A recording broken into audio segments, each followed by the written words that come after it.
ህወሓት ጦርነትን ለምን ማቆም አቃተው በሚል ርዕስ በትግራይ ክልል ያለው ወቅታዊ ሁኔታ፣ የጦርነት በጀትና ሰብአዊ ኪሳራ፣ የህወሓት የውስጥ መዋቅርና የውጭ ተጽዕኖዎች እንዲሁም የልማት በጀት እጥረትን በተመለከተ የተደረጉ ጥናቶችንና ተጨባጭ መረጃዎችን መነሻ በማድረግ የቀረበውን ልዩ የጂ24 ኒውስ ትንተና ነው። እናንተ ላይክ፣ ሼር፣ ሰብስክራይብ ማድረግ እንዳትዘነጉ ስናስታውሳችሁ እኛ ደግሞ አብራችሁን ቆዩ የሚለው ግብዣችን ነው።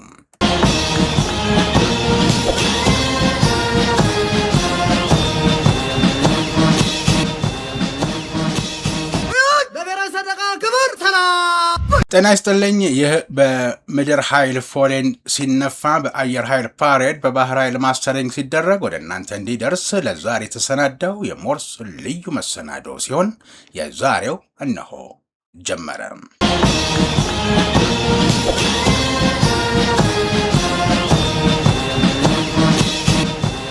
የፕሪቶሪያው ስምምነት በ2022 እንደ አውሮፓ አቆጣጠር መሆኑ ነው። የትግራይ ጦርነትን ለማስቆም ወሳኝ መሰረት ቢጥልም ከዚያ በኋላ በህወሓት ውስጥ የተፈጠረው የአመራር ክፍፍል አዲስ የፖለቲካ ውጥረት ፈጥሯል።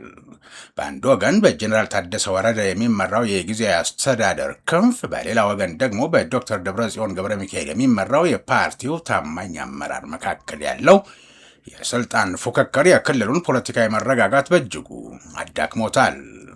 ተንታኞች ይህን ሁኔታ ከተለያዩ አቅጣጫዎች ያብራሩታል። አንዳንዶች የታሪካዊ የድርጅት ባህልና የስልጣን ፉክክርን ዋና ምክንያት ሲሉ፣ ሌሎች ደግሞ የውጭ ተዋናዮች ዲፕሎማሲያዊ ተጽዕኖ እንዳለው ይገልጻሉ።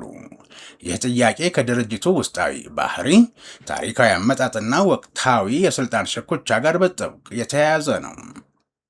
ህወሓት ከጅምሮ በጫካ ትግልና በታጠቀ ኃይል ላይ ተመስርቶ ያደገ ድርጅት በመሆኑ የፖለቲካ ጥያቄዎችን በድርድርና በሰላማዊ መንገድ ከመፍታት ይልቅ ወታደራዊ ኃይልን እንደ ዋነኛ መሳሪያ የመጠቀም ዝንባሌው ከፍተኛ ነው።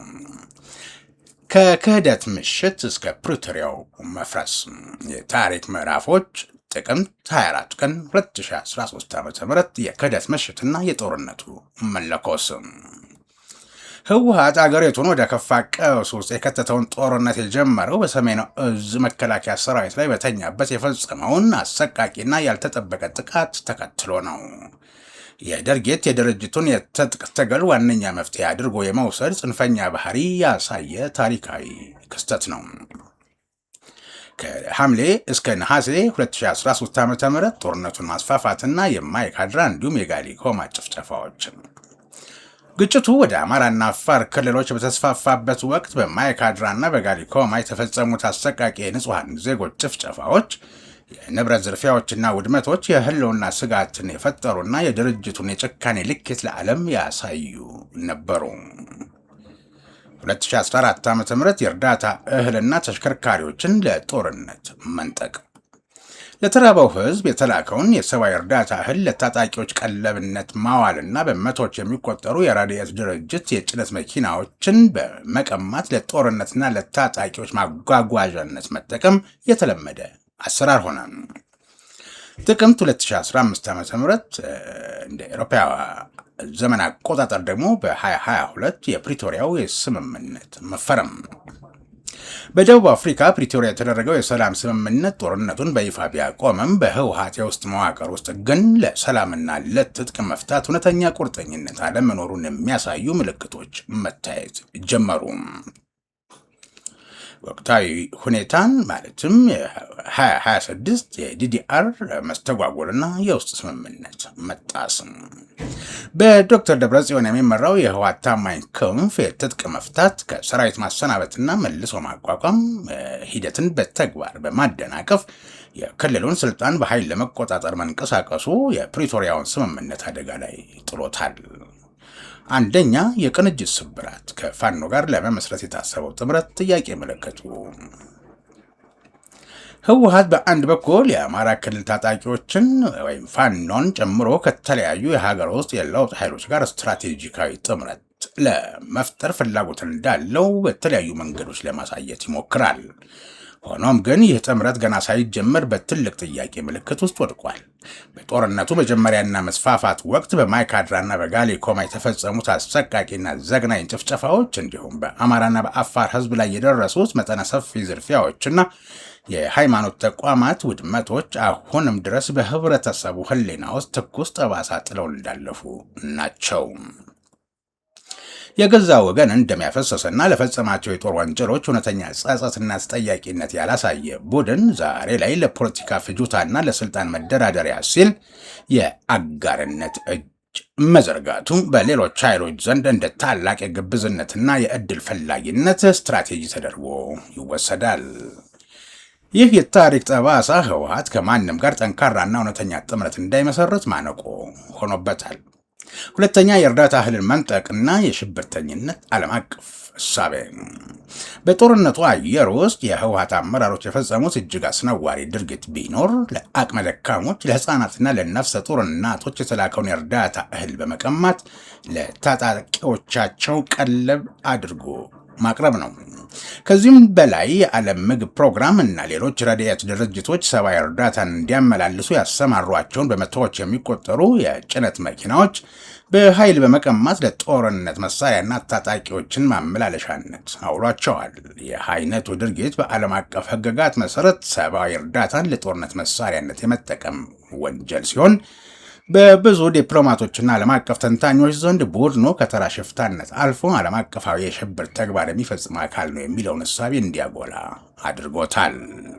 ሶስተኛ፣ የደብረ ጽዮን ቡድንና የፕሪቶሪያ ስምምነት ሽባ መሆን። በአሁኑ ወቅት በህወሓት ውስጥ ያለው የውስጥ ስንጥቅ ከፍተኛ ደረጃ ላይ መድረሱ እየተመላከተ ነው።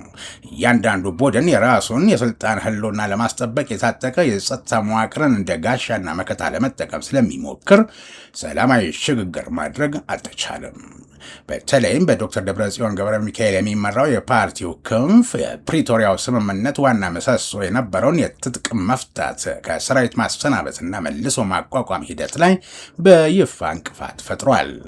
ትጥቅ ላለመፍታት ግትር አቋም መያዙና የክልሉን ስልጣን በኃይልና በህገወጥ መንገድ ለመቆጣጠር መሞከሩም የፕሪቶሪያውን ስምምነት ሆን ብሎ የመጣስና ክልሉን ወደ ቀድሞው የጦርነትና የትርምስ አዙሪት የመመለስ ግልጽ ፍላጎት መሆኑን ያሳያል። አራተኛ፣ የተፈናቃዮች ሰቆቃ፣ ለፖለቲካ ፍጆታና የስቃይ ካፒታላይዜሽን። ህወሓት ለህዝቡ ሰብአዊ ቀውስና ለመሰረተ ልማት ውድመት ደንታ ቢስ የሆነበት ምክንያት በፖለቲካ ሳይንስ ውስጥ የስቃይ ካፒታላይዜሽን በሚባለው ስትራቴጂ የሚገለጽ ነው። የህዝብን ስቃይ እንደ መደራደሪያ ካርድ መጠቀም፣ በረሃብ በበሽታና በመፈናቀል የሚማቅቀውን ህዝብ ማሳየት ዓለም አቀፍ ትኩረትን ለመሳብና ከምዕራባውያን ዲፕሎማሲያዊና ሰብአዊ ድጋፍ ለማግኘት እንደ ምቹ መሳሪያ ያገለግላል። ተፈናቃዮች ወደ ቀያቸው እንዳይመለሱ ማድረግ፣ በመቶ ሺዎች የሚቆጠሩ ተፈናቃዮች ወደ ቀደመ መንደራቸውና የተረጋጋ ህይወታቸው ተመልሰው ራሳቸውን እንዳያቋቁሙ ሆን ተብሎ በመጠለያዎች ውስጥ እንዲቆዩ ይደረጋል። ምክንያቱም ክልሉ ሙሉ በሙሉ ሰላም ሆኖ ወደ ልማትና ወደ ማገገም ከገባ የፓርቲው መሪዎች የሚዲያ ትኩረት፣ የእርዳታው ፍሰት እና የማዕከላዊ መንግስቱን የመወንጃ ካርድ ሊያጡ እንደሚችሉ ይሰጋሉ። አምስተኛ፣ ዲፕሎማሲያዊ መገለል። የቅርብ ጊዜ ክስተቶች እንደሚያሳዩት የህወሓት ግትርነት ከቀጣናዊ አልፎ ዓለም አቀፋዊ ዲፕሎማሲያዊ ግንኙነቱን ክፉኛ እያሻከረው ይገኛል። ለዚህ ማሳያ የሚሆነው በቅርቡ ወደ መቀሌ የተጓዘው ከፍተኛ የአሜሪካን የልዑካን ቡድን አስቀድሞ ቀጠሮ ተይዞላቸው ከነበሩት ወታደራዊና ፖለቲካዊ መሪዎች ጋር በአካል እንዳይገናኝ መከልከሉ ነው። ይህ አይነቱን ቢተኝነትና የነፃ እንቅስቃሴ መገደብ የህወሓት መሪዎች ዓለም አቀፍ ቁጥጥርንና ግልጽነትን ምን ያህል እንደሚፈሩ ማሳያ ነው። በትግራይ ምድር ዘላቂ ሰላምና መረጋጋትን ለሚሹ የምዕራባውያን ኃይሎች ይህ ድርጊት እጅግ አሉታዊና አደገኛ ምልክት እየሰጠ ሲሆን የረድኤትና የሰብአዊ መብት ተሟጋቾችን እምነት ሙሉ በሙሉ የሚሸረሽር ሆኗል። የውጭ ጣልቃ ገብነትና የጂኦፖለቲካ ሽኩቻ። በጂኦፖለቲካ እይታ የትግራይ ቀውስና የኢትዮጵያ አለመረጋጋት የብዙ የውጭ ኃይሎች ፍላጎት ማሳኪያ ሆኖ ቆይቷል። በአንድ በኩል የአሜሪካና የአውሮፓ ህብረትን የመሳሰሉ የምዕራባውያን ኃይሎች በምስራቅ አፍሪካና በአፍሪካ ቀንድ ያላቸውን ስልታዊ ጥቅም ለማስጠበቅ በኢትዮጵያ ላይ ተጽዕኖ ማሳደር ይፈልጋሉ። እነዚህ ኃይሎች ህወሓትን እንደ ተደራዳሪና ተጽዕኖ መፍጠሪያ ካርድ በመጠቀም ማዕከላዊው መንግስት ወደ እነሱ ፍላጎት እንዲያደላ ጫና ለማሳደር ይጥራሉ። በሌላ በኩል የአባይ ውሃ አጠቃቀምና የታላቁ የኢትዮጵያ ህዳሴ ግድብ ጉዳይ የሚያሳስባቸው እንደ ግብፅ ያሉ የቀጣናው ታሪካዊ ተቀናቃኞች የኢትዮጵያ ማዕከላዊ መንግስት ትኩረቱን ወደ ውስጥ እንዲያደርግና ደካማ ሆኖ እንዲቀጥል ይሻሉ።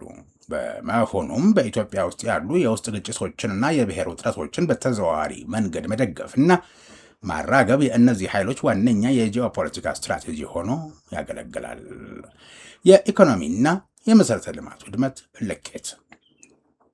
ምንም እንኳን በትግራይ ክልል በኩል ለጦርነት የተመደበው በጀት በግልጽ በቁጥር ተለይቶ ይፋ ባይደረግም ለ2 ዓመታት በዘለቀው ቀጥተኛ ጦርነት ወቅት አገሪቱ ከ28 ቢሊዮን ዶላር በላይ አጠቃላይ የኢኮኖሚ ኪሳራ ማስተናገዷን ዓለም አቀፍ የፋይናንስ ተቋማትና የመንግስት ሪፖርቶች ያመላክታሉ።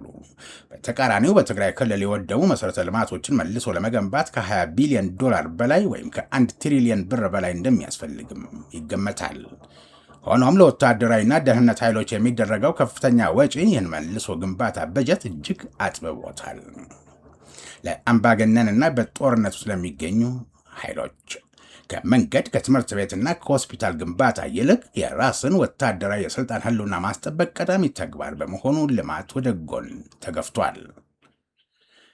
በዚህ ረገድ የጂ24 ኒውስ ማጠቃለያ ጦርነት ማህበረሰብን ወደ ኋላ ምን ያህል ዓመት ይመልሳል በማለት ጠይቆ ይነሳና የልማት ተመራማሪዎችና የኢኮኖሚክስ ባለሙያዎችን በመጥቀስ እነዚሁ ምሁራን እንደሚስማሙት 1 ዓመት የፈጀ መጠነ ሰፊ ጦርነት የአንድን አገር ወይም ክልል እድገት በአማካይ ከ10 እስከ 15 ዓመታት ወደ ኋላ ይመልሳል።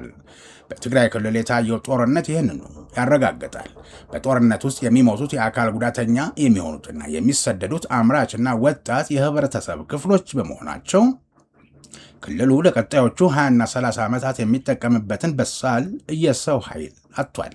በመሠረተ ልማት ውድመት ረገድም ባለፉት 30 ዓመታት የተገነቡ የኢንዱስትሪ ፓርኮች፣ ፋብሪካዎችና የጤና ተቋማት ወድመዋል ወይም ተዘርፈዋል። ይህን ወደ ነበረበት ለመመለስ ብቻ ቢያንስ 2 አስርት ዓመታትን ይወስዳል። በአጠቃላይ በትግራይ ክልል በአሁኑ ወቅት ያለው የድህነትና የኋላ ቀርነት ደረጃ ክልሉን ከ30 ዓመታት በፊት ወደ ነበረበት የእድገት ምዕራፍ መልሶታል። ታዲያ ህወሓት የገዛ ህዝቡንና ክልሉን ሙሉ በሙሉ ከማውደም ባለፈ ለምን ጦርነትና ትንኮሳን ለአንድና ለመጨረሻ ጊዜ ማቆም አቃተው ሲል ጂ24 ኒውስ ጠይቆ እንወያይበት በማለት ትንታኔውን አጠናቋል።